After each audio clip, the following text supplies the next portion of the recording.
ప్రస్తుతం పరిగి ఎమ్మెల్యే రామ్మోహన్ రెడ్డి మాట్లాడుతున్నారు. లైవ్ చూద్దాం. మొన్న ఒక గ్రామానికి వెళ్తే చెప్తున్నారు, అప్పుడు రాజశేఖర రెడ్డి గారు ఉన్నప్పుడు వ్యవసాయానికి ఉచిత కరెంట్ ఇచ్చిండు. జన్నత్ హుసేన్ అనే వ్యక్తి అప్పుడు చీఫ్ సెక్రటరీగా ఉండి మొట్టమొదటి ఫైల్ తీసుకొని వస్తే తెలంగాణ కాదు అప్పుడు ఉన్నటువంటి ఉమ్మడి ఆంధ్రప్రదేశ్ రాష్ట్రం లోపల రైతాంగానికి అంతటా ఉచిత విద్యుత్ ఇస్తే రేవంత్ రెడ్డి గారు ప్రతి ఇంటికి 200 యూనిట్ల వరకు ఉచిత కరెంట్ ఇవ్వడం జరిగింది. ఈ విధంగా ప్రజలంతా సంతోషంగా ఉంటే మీరు ప్రజలేదో సంతోషంగా లేనట్టు 1000 మంది సోషల్ మీడియా కార్యకర్తలు పెట్టుకొని అన్ని అభూత కల్పనలు ప్రచారం చేస్తూ ప్రజల లోపల మీరు ఏదో భ్రమ కల్పించాలని చూస్తున్నారు. మీ భ్రమలు ఎవరు నమ్మే పరిస్థితులు లేరు. కాబట్టి మొన్న జరిగినటువంటి ఎంపీ ఎలక్షన్లలో గతంలో మీ వాళ్ళు మంత్రులుగా పనిచేసిన వాళ్ళకు కూడా డిపాజిట్లు గల్లంజైన విషయాన్ని ఒకసారి గుర్తుంచుకోవాలని చెప్పి కేటీఆర్ కు హరీష్ రావుకు మేము సవాల్ విసురుతున్నాం. నిజంగా మీరు నిర్దోషులైతే మీరు బయటికి వస్తారు, నిర్దోషులు కాకుంటే లోపలికి వెళ్తారు.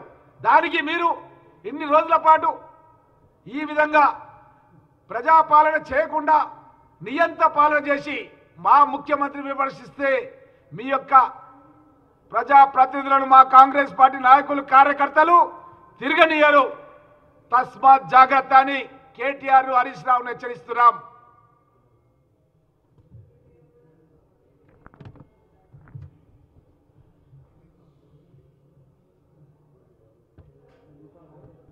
ఇంకొక 2 పాయింట్స్. అదేవిధంగా గతంలో చెప్పినారు దళితుని ముఖ్యమంత్రి చేస్తా అని చెప్పినాడు. మరి ఏమైంది? దళితుని ముఖ్యమంత్రి చేయలేడు. దళితుని ముఖ్యమంత్రి చేస్తా అంటే బీసీ సోదరులు అనుకున్నారు మళ్ళొకసారి బీసీలో కూడా చేస్తాడేమో అని మోసపోయి ఓట్లు వేసినప్పుడు 14 లోపల నువ్వు 18 లోపల ఓడిపోతావని తెలిసి ఒక 7 నెలల ముందే శాసనసభను రద్దు చేసి ఎన్నికలకు పోయినావు. సుప్రీంకోర్టులో కూడా ఖచ్చితంగా సంపత్ కోమటిరెడ్డి బయటకు వస్తారు, చివాట్లు పెడతారు సుప్రీంకోర్టు అని నువ్వు తొందరగా శాసనసభను రద్దు చేసిపోయినావు. 2 బెడ్రూమ్ల ఇల్లు కట్టిస్తా అని చెప్పినావు. ఎవరు కట్టివద్దన్నారు నిన్ను 2 బెడ్రూమ్ల ఇల్లు?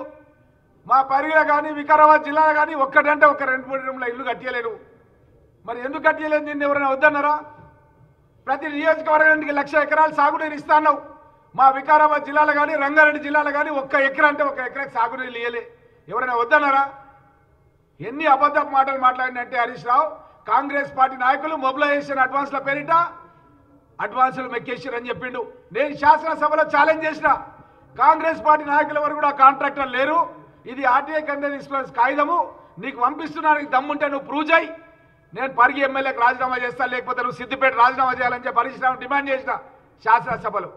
మరి దానికి జవాబు చెప్పకుండా శాసనసభలోనే కూర్చొని ఉన్నాడంటే మీరు ప్రజలందరూ కూడా అర్థం చేసుకోవాలి. వీళ్ళు మొత్తం కూడా అబద్ధాలను నిజాలుగా చిత్రీకరించి ప్రజల ముందు చెప్పే ప్రయత్నం చేస్తున్నారు. అయినా సరే వాళ్ళని ఎవరు కూడా నమ్మే పరిస్థితుల్లో లేరు అన్న విషయాన్ని కూడా